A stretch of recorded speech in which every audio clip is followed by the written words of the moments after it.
যে আপনারা জানেন জাতীয় সংসদের পাবনা নির্বাচনী আসন, জাতীয় সংসদে 68-69 পাবনা এবং 1 এবং 2 নির্বাচনী আসনের সীমানা নিয়ে একটি জটিলতা ছিল। সেটা নিয়ে সাথিয়াবাসী দীর্ঘদিন দাবি করে আসছিল যে তারা এই 1.5 উপজেলা না, তারা একটা উপজেলা একটা নির্বাচনী আসন চায়।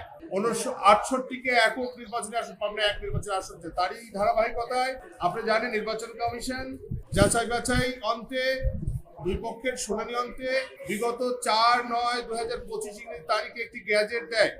সেইখানে পাবনা জেলার সাথী উপজেলাকে একটি নির্বাচনী আসন এবং সুজানগর এবং বেড়া দুইটা উপজেলা মিলে আরেকটি নির্বাচনী আসন পাবনা 1 এবং 2 ঘোষণা করে।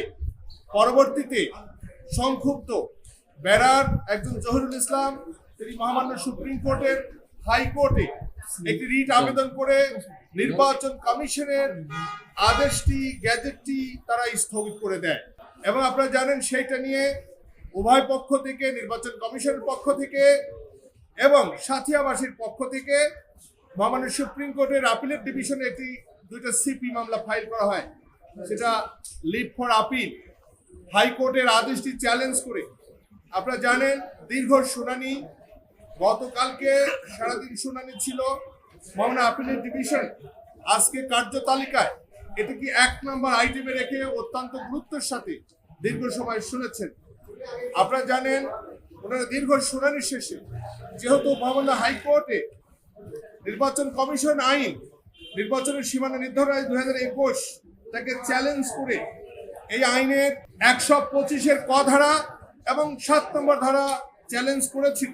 সেখানে বলা আছে প্রত্যেকটি জেলায় টোটাল ভোটারের 30% ভোট আপ ডাউন হতে পারবে আসন বিন্যাসের সময়। সুতরাং এখানে প্রায় 46% ভোটটি আপ ডাউন হয়েছে এই বলে তারা একটি রিট করেছিল। সেখানে আমাদের অবস্থান যেহেতু ইতিমধ্যে জানেন হাইকোর্টের আদেশের প্রেক্ষাপটে নির্বাচন কমিশন এই 2টি আসনের নির্বাচনের কার্যক্রম স্থগিত করেছিল।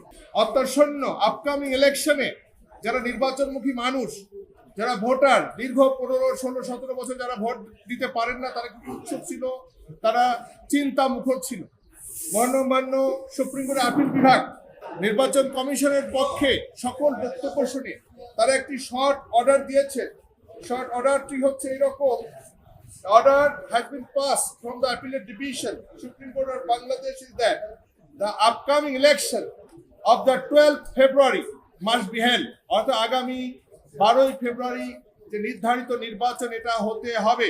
এবং আপনাদের আরেকটি বলে রাখি, কোনো পক্ষ না হওয়া সত্ত্বেও বাংলাদেশের অ্যাটর্নি জেনারেল অফিস তারাও এই নির্বাচনী ব্যবস্থাকে সমর্থন করেছে। একইভাবে আমাদের যিনি প্রার্থী ছিলেন, যিনি 69-এর অর্থাৎ পাবনা 2 আসনের যিনি বিএনপি মনোনীত প্রার্থী জনাব অ্যাডভোকেট সেলিম রেজা হাবিবের পক্ষে আমরাও একই যুক্তিতর্ক তুলে ধরেছি যে ইওর লর্ডশিপ, যে কোনো বিবেচনায় আমরা চাচ্ছি নির্বাচন হোক। কারণ নির্বাচন না হলে যে অচল অবস্থার সৃষ্টি হবে, নতুন করে শিডিউল করতে হবে এবং বিদেশিদের কাছ থেকে ব্যালটের যে পোস্টাল ব্যালটের একটি ব্যাপার রয়েছে, সবকিছু বিবেচনা করে আমরা নির্বাচনের পক্ষে অবস্থান নিয়েছিলাম। এবং অ্যাপিলেট ডিভিশন পরিষ্কার করে তার 2টি নির্দেশনা দিয়েছেন।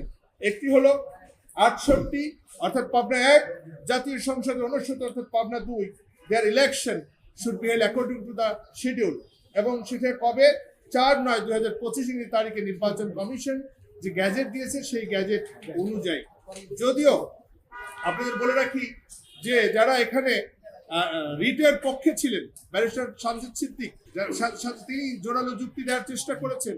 রিটের পক্ষে ছিলেন সানজিদ সিদ্দিক, তার বক্তব্য ছিল জোরালো যে এটা 2টা উপজেলা একত্র হলে ভোট হবে 5 লাখ, অনেক বড় এলাকা হবে, এই হবে সেই হবে, অনেক দূরত্ব হবে, এটা জনগণের জন্য ভোগান্তি, এটার যিনি ক্যান্ডিডেট হবে তার জন্য মহামান্য আপিলের ডিভিশন প্রশ্ন করলেন যদি মানুষের জনগণের জন্য ভোগান্তি, কি ভোগান্তি? আপনি কি ভোটিং রাইটটা কেড়ে নেওয়া হয়েছে? আপনি তো ভোটের অধিকার আছে। আগে একটা জুরিসডিকশন থেকে অন্য, আপনার তো কোনো অধিকার পূর্ণ হয় নাই।